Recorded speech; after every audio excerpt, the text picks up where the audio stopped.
কেউ ভাবেনি মাত্র 16 বছর বয়সের একটা ছোট্ট বাচ্চা আমেরিকার পুরো সিস্টেমকে ধোঁকা দেবে। একটা ছেলে মাত্র 16 বছর বয়সে বাড়ি ছেড়ে পালায়। এরপর সে এমন এক কাণ্ড করলো যাতে ধোঁকা খেলো আমেরিকার সবচেয়ে বড় সংস্থা FBI। তার নাম ফ্র্যাঙ্ক নীল অ্যাবাগনেল। তার বাবা ছিলেন একজন ব্যবসায়ী, কিন্তু যখন তার বাবা মায়ের ডিভোর্স হয় ফ্র্যাঙ্কের মাথায় যেন আকাশ ভেঙে পড়লো। টাকার প্রচন্ড দরকার। তখন সে একটা পাইলটের ইউনিফর্ম পরে একটা ভুয়া আইডি বানায়, তারপর পুরো আমেরিকা ঘুরে বেড়ায় বিনা টাকায়। ভুয়া চেক দিয়ে তোলে হাজার হাজার ডলার। আর আশ্চর্যের ব্যাপার, কেউ তাকে ধরতেও পারেনি। শুধু তাই না, সে ভুয়া পরিচয়ে হাসপাতালে ডাক্তার হিসেবে কাজ করেছে, আবার আদালতে আইনজীবী হিসেবে কাজ করেছে।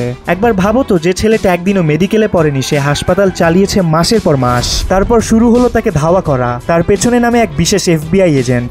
6 বছর ধরে তাকে ধাওয়া করা হয়, কিন্তু ফ্র্যাঙ্ক প্রতিবারই সেই এজেন্টকে বোকা বানিয়ে পালিয়ে যায়।